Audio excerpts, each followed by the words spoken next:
January 1879. The summer air over southern Africa was thick with dust and certainty. Beneath the vast blue sky of Natal, the British Empire moved with the rhythm of confidence. Red coats gleaming in the heat, banners unfurled, and officers assured of swift victory. To them, this was not a war of doubt, but of destiny. A civilized power imposing order on what it saw as a defiant frontier. Yet, behind the fanfare of the empire lay a silence, the silence before history's humbling. In London's halls and colonial offices, the Zulu kingdom was dismissed as a tribal inconvenience. Lord Chelmsford, the commander of British forces in southern Africa, was a soldier of the empire's old faith, that discipline, firepower, and the Queen's standard could tame any land. His orders were simple and absolute. March into Zululand, confront King Cetshwayo, and dismantle a nation that dared to stand proud. No declaration of war, no formal diplomacy, just the cold confidence of expansion dressed in righteousness. Across the Buffalo River, the land rolled into green hills and tall grass, home to one of the most formidable warrior cultures the world had ever seen. The Zulu kingdom, founded by Shaka half a century earlier, had no disorganized mass of spears. It was a disciplined, efficient military society, its regiments bound by honor, age, and blood. To the Zulu, war was not conquest, it was duty, the expression of loyalty to the king and the ancestors. They had watched the British build forts and cross rivers, and they knew that the moment of reckoning had arrived. By mid-January, the British invasion columns pushed deep into Zululand. Chelmsford divided his forces into several detachments, confident that his modern rifles and artillery would overwhelm any resistance. His headquarters lay at a place called Isandlwana, a lonely hill rising above the plain, its slopes shimmering under the African sun. Around it, the camp sprawled in disorder. No defensive perimeter, no entrenchments. The soldiers rested easily, believing the Zulus could never challenge an army of the empire. The Zulu army, 40,000 strong, moved silently through the tall grass, unseen, unheard. Scouts brought word of their presence, but British officers dismissed the reports as exaggeration. "They are brave fellows," one said, "but poorly armed." That illusion would not survive the day. On the morning of 22nd January, Chelmsford led half his force away from camp to chase a phantom enemy, leaving the remainder exposed beneath the shadow of the hill. What followed was not a battle, it was a reckoning. As the sun reached its zenith, the Zulu impis burst from concealment, dark ranks surging forward in a deadly half-moon formation. The air filled with the rattle of Martini Henry rifles and the roar of war cries that rolled like thunder across the plain. The British fired volley after volley, cutting down hundreds, but the Zulus came on relentlessly, closing the distance with terrifying speed. When their spears met the thin red line, the fight dissolved into chaos. Officers fought shoulder to shoulder with privates, ammunition ran dry, and discipline gave way to desperation. By afternoon, the camp at Isandlwana was a scene of devastation. Over 1,300 British soldiers lay dead, the greatest defeat ever suffered by a modern army at the hands of an indigenous force. News of the disaster spread like wildfire.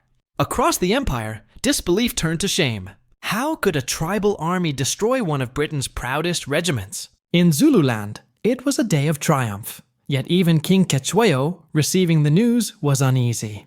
He had not sought this war. He had only defended his borders against encroachment. An unjust war, he would say, brings no honor, even in victory. But the tide of violence had been unleashed, and it would not easily ebb. South of Isandlwana, at a small mission station near the crossing known as Rorke's Drift, two junior officers, Lieutenant John Chod of the Royal Engineers and Lieutenant Gonville Bromhead of the 24th Regiment, found themselves in command of 150 men. Some were soldiers recovering from illness. Others were engineers or transport drivers. They manned a small storehouse and a makeshift hospital. None of them expected to make history. When the survivors from Isandlwana stumbled into their post, exhausted and terrified, they brought word of the advancing Zulu army. 4,000 warriors were marching toward them. As evening approached, the British at Rorke's Drift began fortifying their position, piling up mealie bags, timber, and biscuit boxes into improvised walls. There would be no retreat, no reinforcement, no illusions. They worked in silence, knowing what was approaching. Beyond the river, the faint sound of chanting began to rise, the deep rhythmic voices of the Zulu regiments preparing for battle. The defenders could see the flicker of distant fires reflected on the hills, and with every heartbeat, the sound grew nearer. In that moment, the might of the Empire counted for nothing. There were no generals, no grand strategies, only fear, courage, and the will to endure. The redcoats gleamed no brighter than the sweat on a soldier's face. The coming night would test not the strength of Britain's army, but the strength of its soul. Perhaps that was Britain's true reckoning, not the loss at Isandlwana, but the test that followed it. For when the Empire's pride collapses, it is the courage of ordinary men that stands in its place. The air hung heavy with the scent of dust and river reeds. As the last light of day slid behind the hills of Zululand, the men of Rorke's Drift stood in silence, 170 against thousands. Beyond the river, faint shadows moved in the grasslands, and a low hum of voices drifted on the wind. It was not the sound of speech, but of something older, a chant that seemed to rise from the earth itself. The Zulu impis were coming. Lieutenant John Chard, an engineer by trade, had never commanded men in battle. He was a quiet, methodical officer, a man of bridges and blueprints, not blood and thunder. His counterpart, Lieutenant Gonville Bromhead of the 24th Regiment, was every inch the Victorian officer, young, courteous, and deaf since childhood to all but the roar of command. The two men came from different worlds, one the son of a country parson, the other from a long line of officers. Yet on this night, class and custom dissolved. The mission station at Rorke's Drift was their world now, and its defense would become their measure of leadership. They moved quickly. With the help of Sergeant Frank Bourne and a handful of NCOs, they ordered every available hand, engineers, hospital orderlies, commissary staff, and convalescent soldiers to build defenses. The storehouse and hospital, separated by a rough courtyard, became the heart of a makeshift fortress. Walls of mealie bags rose 3 feet high. Biscuit boxes and timber created firing platforms. Wagons were overturned to block the approach. It was not elegant, but it was desperate, and desperation has its own kind of genius. The sound of hammers and the thud of sacks echoed across the twilight. Inside the hospital, surgeons and patients fortified windows with bed frames, ready to fire between the cracks. One soldier, too weak to stand, loaded rifles for his comrades. They all knew what was coming. From the hills, the Zulu horn sounded, a long, rising call that shivered through the valley like the breath of an ancient god. At dusk, a mounted picket galloped in shouting warnings. The enemy was near. A few minutes later, a blur of movement appeared across the river. The advance elements of the Zulu army. 4,000 warriors, the Udloko, Uthulwana, and Indlondo regiments, men who had fought at Isandlwana only hours before. Their spears caught the dying light, glinting like waves in a storm. Chard gave the order. Steady your fire. Wait for the word. The first volley roared into the evening air, echoing against the hills. The defenders fired in measured rhythm. Volley, reload, volley, their discipline holding as dark figures fell in the grass. But the Zulus pressed closer, undeterred by death. They advanced in waves, using the terrain, slipping through the high grass until they were within throwing distance. Spears and bullets crossed paths in the fading light, the air thick with dust and smoke. The Zulus struck the northern wall first. Their war cries, "Usuthu!" rose and fell like the beat of war drums. Some reached the barricades, hacking through the sacks with their assegais, only to be forced back by bayonets and rifle fire. The British fought in near silence, conserving ammunition, each man firing for his life and the man beside him. Even those who could not fight passed cartridges hand to hand, their faces pale in the flickering light of the burning grass. As the sun vanished, the world turned orange and black. The defenders withdrew from the outer barricade to the inner wall, tightening their perimeter as the hospital came under assault. Inside, the wounded fought from their beds, dragging themselves through holes knocked in the walls, carrying rifles and bandages alike. Outside, Bromhead moved along the firing line, calm and steady, his sword drawn not as threat, but as presence. A reminder that courage, too, can be contagious. Chard's command post was a simple mealie sack wall near the storehouse, where he could see both flanks. His voice, quiet but resolute, kept the rhythm of resistance. When a section wavered, he was there. When ammunition ran low, he saw it replenished. Leadership in that moment was not rank, it was endurance, the ability to stand unmoved as the world collapsed. Through the night, the battle ebbed and surged. The Zulus circled the perimeter, testing the defenses, each attack more furious than the last. Sparks lit the thatched roofs as the first fires caught, and smoke drifted over the compound. The defenders could barely see, barely breathe. Some prayed, others cursed, but none broke. Amid the roar and chaos, something remarkable took hold, a unity that no hierarchy could command. Officers and privates, Welshmen and Englishmen, stood shoulder to shoulder, each man a part of something greater than himself. In that moment, the empire they served seemed far away. What remained was a brotherhood of necessity, born not of empire, but of survival. By midnight, both sides were exhausted. The Zulus withdrew briefly, regrouping in the darkness. From the British line came only the crackle of flames and the rasp of breathing. Men slumped behind the barricades, reloading in silence, staring into the night where shadows moved and voices murmured. Somewhere in the distance, the deep rhythm of Zulu chanting began again.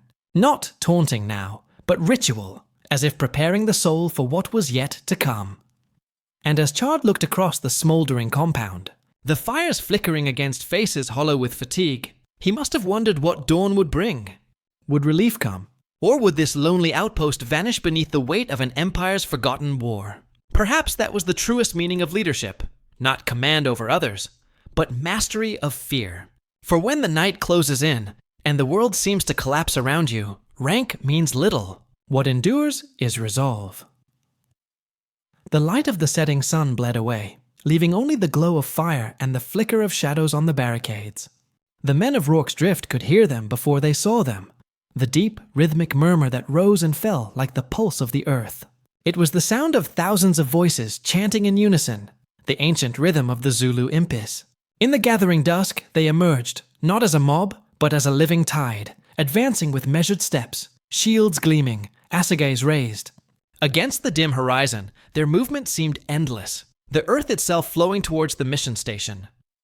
From behind the barricades, the defenders watched in silence, the tension unbearable. Every man knew what that sound meant. The battle that had begun at Isandlwana had not ended in victory for the Zulu. It had only changed direction. Now, its momentum crashed against the thin walls of this lonely post. The first line of warriors broke into a run, the chant rising into a roar. And Chard gave the quiet order. Fire! The first volleys cracked through the evening air, the recoil jarring shoulders and filling the compound with smoke. Zulu warriors fell and rose again, their ranks rippling as they surged forward. Riflemen reloaded with practiced precision, each shot measured, each movement automatic, muscle memory taking over where fear might have ruled. The air filled with the hiss of bullets and the thud of spears striking the barricades. Mealie bags burst under impact, scattering grain like dust in the wind. To the north wall, Bromhead moved along the firing line, his voice low but steady. He had learned that calm was more contagious than courage. The men watched him, their fear tempered by his composure. Beside him, Sergeant Bourne called out firing orders with the cool detachment of a drill ground, even as the ground beneath him shook with the charge. The first assault broke, leaving dozens of Zulu bodies tangled before the barricade. But the warriors regrouped and came again, faster this time, their discipline as formidable as their bravery. From the east, the hospital was under siege. Inside, the wounded fought for their lives, firing through windows and smashed doorways. Smoke filled the corridors as the thatched roof caught fire. Private Henry Hook, once known more for indiscipline than valor, became a figure of legend that night, hauling the injured through holes hacked in the walls, fighting room by room as flames chased them through the building. Each man, each act of defiance, bought a few more minutes of life for the rest. Outside, the heat of the battle grew suffocating. The gun barrels burned to the touch, the men's faces blackened with soot and sweat. The Zulus advanced again and again, undeterred by loss, their courage a terrible mirror to the defenders' own. They moved with precision, their horns of the buffalo formation curving to envelop the post. Each attack pressed closer, until it seemed the compound itself might vanish beneath the weight of their numbers. The defenders fell back to a tighter perimeter, abandoning the outer barricades to the enemy. The storehouse became the heart of resistance. Ammunition ran low, and the men fired only when they could see their targets. Flashes of movement, faces illuminated by firelight, eyes glinting with fury and resolve. Every shot felt personal now. There was no distance left between life and death, between empire and survival. Through the night, the battle became a rhythm: advance, repel, silence. Then the sound of drums again. In those pauses, the men could hear the cries of the wounded, both British and Zulu, mingling across the darkness. For the defenders, it was a reminder that courage existed on both sides of the barricade. These were not faceless enemies. They were men fighting for their homeland, their honor, their king. The British fought for their comrades, their regiment, their lives. Between them lay no hatred, only necessity. Near midnight, a lull settled over the battlefield. The flames of the hospital had burned out, leaving charred beams against the stars. The smell of smoke and blood clung to everything. Some men slumped where they stood, drifting into uneasy half-sleep until the next cry rose from the darkness. Others stared into the night, listening for the movement of warriors beyond the barricades. Every creak of timber, every rustle of grass could have been the signal of another attack. For Chard, leadership had become endurance, not command, but presence. He walked the perimeter slowly, his boots crunching on the dry earth, pausing to exchange a wordless nod with the men who watched him. In their eyes, he saw not fear now, but something quieter, a grim acceptance that this might be their final stand. Yet in that acceptance, there was peace, the strange calm that comes when there is nothing left to lose but honor. The Zulus came again before dawn, one final surge that tested the defenders' last reserves of strength. The volleys rang out, slower now, ragged but unbroken. When the warriors fell back once more, the silence that followed felt unnatural, a silence earned, not given. As the first grey light crept over the hills, the defenders looked upon a scene of devastation. The ground beyond the barricades was littered with bodies, the air still trembling with the echo of war cries now fading into memory. Smoke rose from the ruined hospital, curling into the morning sky like a prayer. And in that quiet, exhausted moment, they realized they were still alive. Bravery, they had learned, was not the absence of fear. It was the will to stand within it, to hold the line when every instinct screamed to flee. For in the twilight, between life and death, courage is not a shout. It is the whisper that says, "One more volley." The night had turned to fire. Smoke billowed from the hospital roof, twisting into the dark sky like the breath of some unearthly beast. Sparks drifted over the courtyard, landing on uniforms already blackened with soot and blood. The defenders could hear the crack of timber, the cough of burning thatch, the cries of men trapped within. Rorke's drift was no longer a fortress, it was a furnace, and survival was its only creed. Inside the hospital, the corridors were a labyrinth of flame and panic. Wounded men, too weak to stand, dragged themselves through choking smoke. The light was red and alive, a living thing that swallowed air and hope in equal measure. Private Henry Hook, his hands blistered and face streaked with ash, moved from room to room, dragging the wounded toward the rear wall where the men of the 24th were smashing through with rifle butts.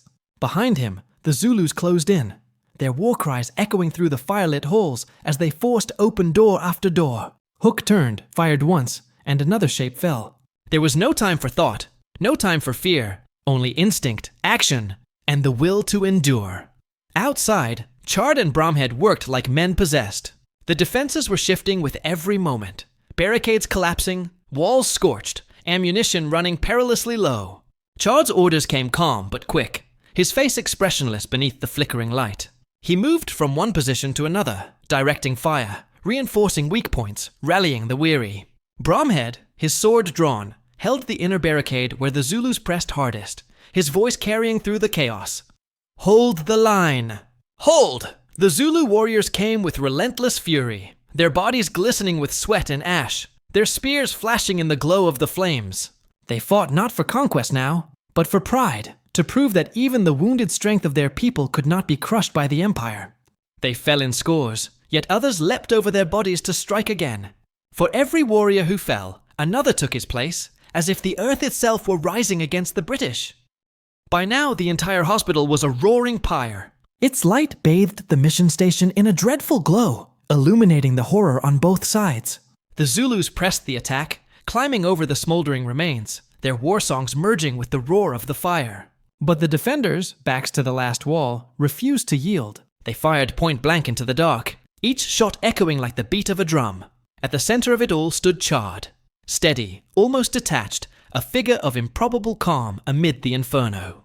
In his journal, he would later write that he remembered no fear, only a strange stillness, as if time had slowed and the world had narrowed to the sound of gunfire and the weight of command. It was, he wrote, as though all thought had gone, only the task remained. That stillness became the fragile thread that kept the line from breaking.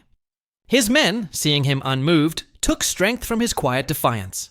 The battle raged on, hour after hour, until it was impossible to tell one moment from the next. Some men fought until their rifles jammed, then reached for bayonets. Others swung shovels, picks, even bare fists. The boundaries between soldier and survivor, officer and private, dissolved completely. All that remained was endurance. At last, the Zulus fell back, regrouping in the darkness beyond the flames. The defenders slumped behind the barricades, too dazed to cheer, too spent even to speak. The night had devoured everything: energy, fear, compassion, leaving only exhaustion. The wounded moaned softly. Somewhere, a man began to pray, but the respite was short. The warriors returned again before dawn, their silhouettes black against the burning horizon. They came not as conquerors now, but as phantoms, relentless, fearless, bound by their code. The British line shuddered, bent and held. Through the haze of smoke, the defenders fired their final cartridges. One after another, the rhythm slower, more deliberate, as if each shot were a vow: we will not yield. When the last volley faded, the silence was staggering. The fire had burned itself to ash. The smoke drifted eastward in thin, ghostly trails. The compound was a ruin of scorched timber, broken walls, and blood-stained earth. Chard walked the perimeter, his boots crunching on the debris, his eyes searching the horizon for the next assault. There was none, only the wind whispering through the grass where the Zulu dead lay thickest.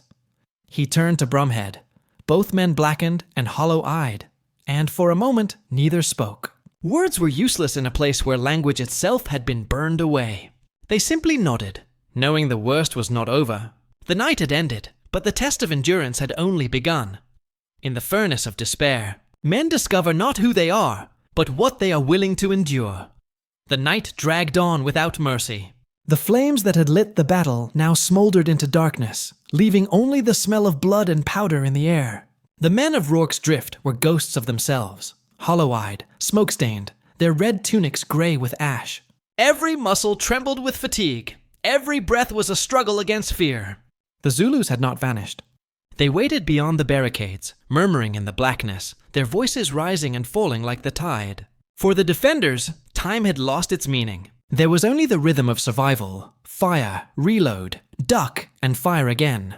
The compound was a ruin.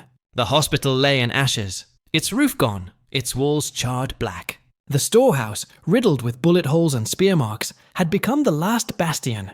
Behind its walls, soldiers huddled in silence, reloading cartridges with trembling hands. The dead lay where they had fallen, British and Zulu alike, their bodies illuminated now and then by the dull glow of embers. Every few moments, the quiet was broken by the thud of a spear or the crack of a rifle. The war had shrunk to inches, a battle fought not across fields, but across heartbeats. Lieutenant Chard moved along the inner wall, his voice low but steady. He spoke little, knowing that words had lost their use. The men needed presence more than promises. He carried ammunition, checked the defenses, nodded once to each man he passed. His calm was an anchor in the storm. Bromhead, still commanding the firing line, stood where the fighting was thickest. His sword blackened with soot, his deafness shielding him from the roar around him. They were two very different men, but in that moment they were one. Endurance given human form. Everywhere, exhaustion became the true enemy. Men nodded forward between volleys, snatching seconds of sleep before jerking awake to the sound of another assault. The Zulu regiments came again and again, testing each barricade, probing for weakness. They moved through the smoke like shadows, swift and silent until the moment of impact, when their cries broke out like thunder. The defenders answered with disciplined volleys, each flash of gunfire momentarily revealing faces twisted with resolve and terror. As the hours crawled by, a strange quiet began to fall between attacks. It was not peace, but the exhaustion of both sides. In the lulls, the defenders whispered hymns, fragments of faith uttered through cracked lips. Some murmured the Lord's Prayer. Others simply stared at the sky, their minds beyond words. Sergeant Bourne later recalled hearing a man softly hum Men of Harlech through the smoke, his voice trembling but steady, a Welsh song of courage, defiance, and the promise of home. Beyond the barricades, the Zulus gathered their dead. Even amid the chaos, their discipline never faltered. They chanted low, rhythmic phrases as they carried the fallen away, their movements graceful and deliberate, as if honoring what had been lost. For them, too, this was no ordinary battle. It was a test of spirit. They had fought with unmatched bravery, their bodies bearing the mark of an ancient warrior code. The defenders watched, barely understanding what they saw. Some whispered that the Zulus were regrouping for a final assault. Others sensed something different, a change in the rhythm of the night. The great war cries grew fainter, replaced by the occasional murmur or the rustle of movement in the grass. The battle had not ended, but its fury had begun to fade. When the first light of dawn broke over the hills, it came not with relief, but disbelief. The smoke that hung above the mission station turned golden in the new sun. The men blinked against the brightness, their eyes raw from ash and sleeplessness. Slowly, cautiously, they peered over the barricades. The Zulu army was still there, thousands strong, but they were withdrawing, their ranks moving silently back across the veldt. No panic, no rout, just a quiet retreat. Chard watched them go, his mind numb. Victory felt like an illusion. There were no cheers, no triumph, only the sound of the wounded and the crackle of dying fires. Around him lay the remnants of the defense. Broken rifles, scattered cartridges, bloodied uniforms. Of the 170 defenders, barely a handful were untouched. Yet against all logic, they had held. 4,000 warriors had come for them, and at dawn, the Union Jack still flew above the mission station. Later, some said the Zulu withdrawal was not defeat, but respect. They had seen in their enemies the same courage they cherished in themselves, the unyielding will to stand when all reason said to fall. King Cetshwayo, upon hearing of the defense, is said to have remarked that it was as if they were turned to stone. For the Zulu, the battle had become something sacred, a contest not of victory, but of endurance. As the sun climbed higher, the defenders began to count the cost. The dead were buried in shallow graves, the wounded carried to what shelter remained. The compound, once a mission of faith, now resembled a battlefield of the damned. Yet through the smoke and sorrow, one truth endured. They had stood. When the Empire's pride lay broken at Isandlwana, these ordinary men had become the unlikeliest of legends. Sometimes victory is not conquest. It is endurance beyond breaking. And in that endurance, perhaps, lies the truest measure of what it means to be human. Morning came like a ghost. The air hung still over Rorke's drift, thick with the stench of gunpowder, smoke, and death. The rising sun illuminated a scene of desolation, the once white walls blackened by fire, the ground littered with rifles, cartridges, and the bodies of the fallen. Silence ruled now, broken only by the moans of the wounded and the slow murmur of men searching among the dead. The night's fury had passed, but what remained was not triumph. It was reckoning. Lieutenant John Chard stood beside the shattered barricade, his face grey with exhaustion. His uniform was torn, his hands blistered and blackened, but his composure never wavered. Around him, men moved with the slow rhythm of disbelief, stepping carefully between the fallen, friend and foe alike. They had survived, though none could yet grasp how. For a moment, there was no sense of victory, only relief mingled with sorrow. Even the wind seemed hesitant to disturb the quiet that had descended upon the field. When the relief column under Lord Chelmsford arrived later that day, they found not a garrison, but a ruin held by the living dead. The men of Rorke's Drift were hollow-eyed, too tired to cheer, too numb to salute. Chelmsford himself, shaken from his disaster at Isandlwana, rode among them in silence. Before him lay the contrast that would define an empire's narrative. Catastrophe and defiance, humiliation and heroism, written within 24 hours. Word spread quickly. By the time the news reached Britain, the headlines had already begun to transform defeat into redemption. A gallant stand against overwhelming odds, one paper declared. The Empire, stunned by the slaughter at Isandlwana, seized upon Rorke's Drift as proof that British courage could still defy the impossible. 11 Victoria Crosses were awarded, the most ever given for a single action. Chard, Bromhead, Hook, Bourne, and others were immortalized as heroes. Songs were written, paintings commissioned, stories told in drawing rooms and taverns alike. The empire had found its miracle, but behind the medals lay an unease that would not fade. Those who fought at Rorke's Drift rarely spoke of it afterward. Chard returned to England, promoted yet forgotten, dying of cancer in obscurity. Bromhead never married, his hearing worsening until he too faded from military life. Private Hook, though celebrated as a hero, spent years defending his own name. The newspapers had painted him a drunkard turned saint, a caricature far from truth. For many, the glory they were given felt hollow, a mask placed upon the memory of horror. The Zulus too remembered, but differently. For them, the battle was neither defeat nor disgrace.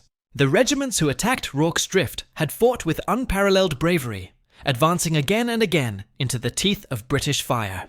Their losses were terrible, more than 500 dead. Yet their endurance became legend within their own oral histories. When King Cetshwayo later heard of the British soldiers' stand, he did not curse them.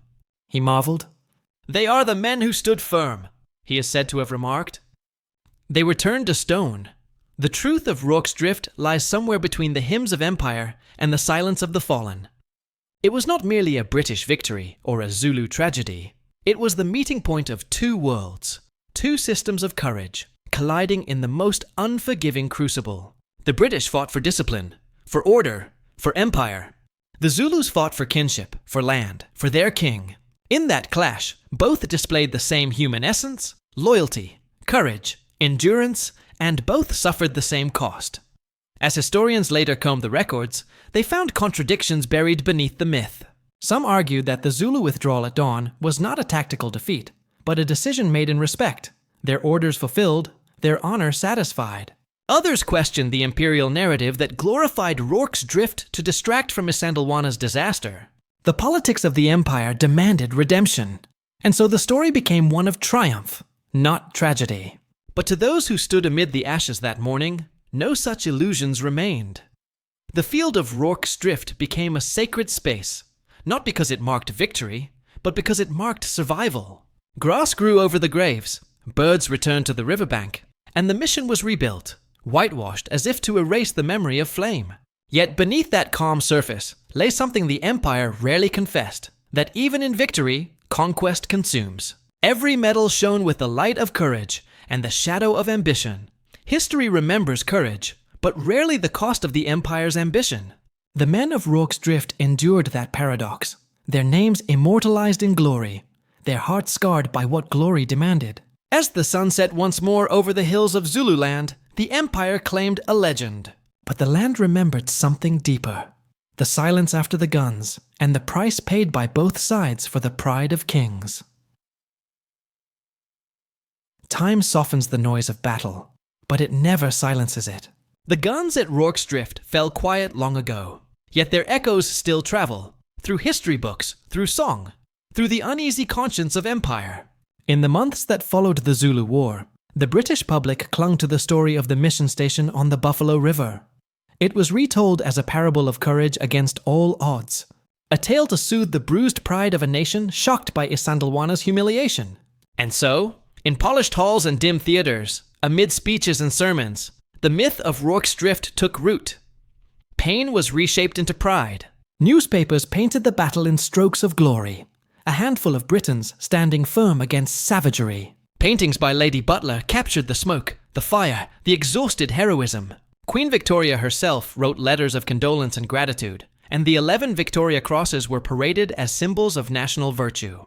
In that story, empire became redemption. Courage became proof of destiny. Yet for those who had stood within the barricades, it was not so easily sanctified. Chard and Bromhead, fated as heroes, returned to a life that could not comprehend what they had endured. Both men lived quietly thereafter, neither fully embracing nor rejecting the legend built around them. Private Henry Hook, whose bravery in the burning hospital had saved lives, struggled with the weight of his own fame. To the public, they were names in bronze and marble, but to themselves, they were survivors of something too vast, too terrible to fit neatly into myth. The battle had not elevated them, it had scarred them. Across the seas, in the hills and grasslands of KwaZulu, the story lived differently. Among the Zulu people, the warriors who had fought at Rorke's Drift were not seen as vanquished. They had fulfilled their duty, faced death with dignity, and earned the respect of both enemies and ancestors. Oral tradition preserved their bravery in song, verses not of defeat, but of endurance and courage against the iron thunder of the British guns. For them, the encounter at Rorke's Drift was not the end of the Zulu spirit, but a testament to its endurance. As decades passed, historians began to revisit the story, stripping away the romance that the empire had built around it. The Zulu War, they came to understand, was born not of necessity, but of ambition, an empire's hunger for territory, for dominance, for the illusion of civilization imposed upon other people.